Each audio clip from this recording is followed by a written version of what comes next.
दाल सब्ज़ी को सही मिर्च मसाले और तकनीक के साथ बनाया जाए तो इसका जायका गोश्त से भी ज़्यादा लाजवाब होता है।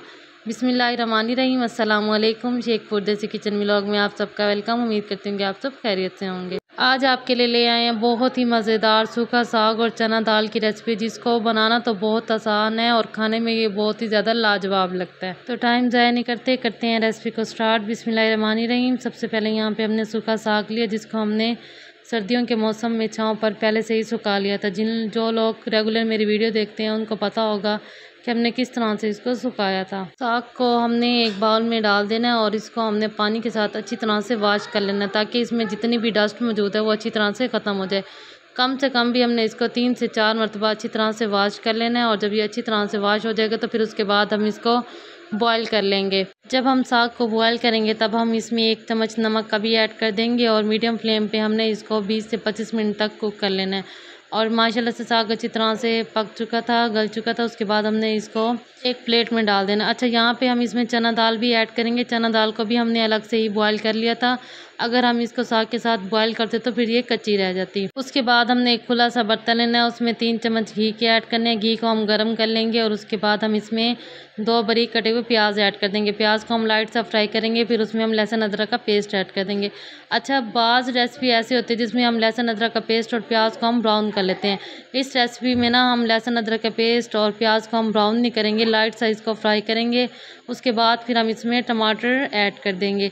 2 अदर टमाटर लिए थे, इनको हमने बारीक काट लिया था, वो इसमें ऐड करेंगे। थोड़ा सा हम इसको कुक करेंगे, फिर उसके बाद हम इसमें सब्ज़ मिर्ची ऐड कर देंगे। सब्ज़ मिर्ची ऐड करने के बाद मज़ीद हम इसको 5 मिनट तक कुक करेंगे और फिर उसके बाद हम इसमें मसाले ऐड कर देंगे।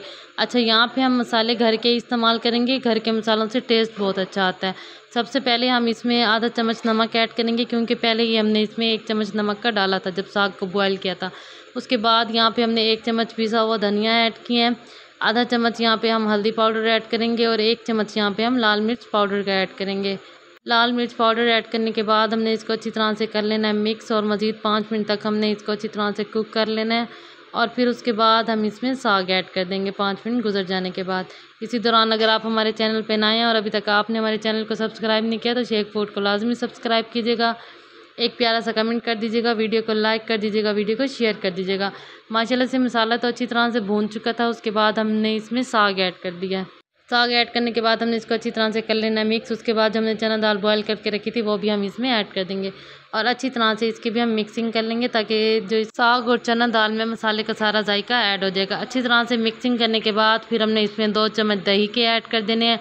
दही ऐड करने के बाद फिर हमने इसके अच्छी तरह से दोबारा से मिक्सिंग कर लेनी है और फिर 5 मिनट का हमने इसको दम लगा देना है। 5 मिनट गुजर जाने के बाद फिर हमने इसका फ्लेम ऑफ कर दिया और फिर आप देख लें माशाल्लाह से सालन हमारा अच्छी तरह से रेडी हो चुका है। उसके बाद हमने इसको एक प्लेट में डाल दिया और फाइनल लुक आप इसकी देख सकते हैं, कितना ही ज़बरदस्त लग रहा है और खाने में तो और भी ज़्यादा लाजवाब। रेसिपी को यहीं पर करते हैं एंड इंशाल्लाह कल मिलेंगे एक नई रेसिपी के साथ। अल्लाह हाफिज़।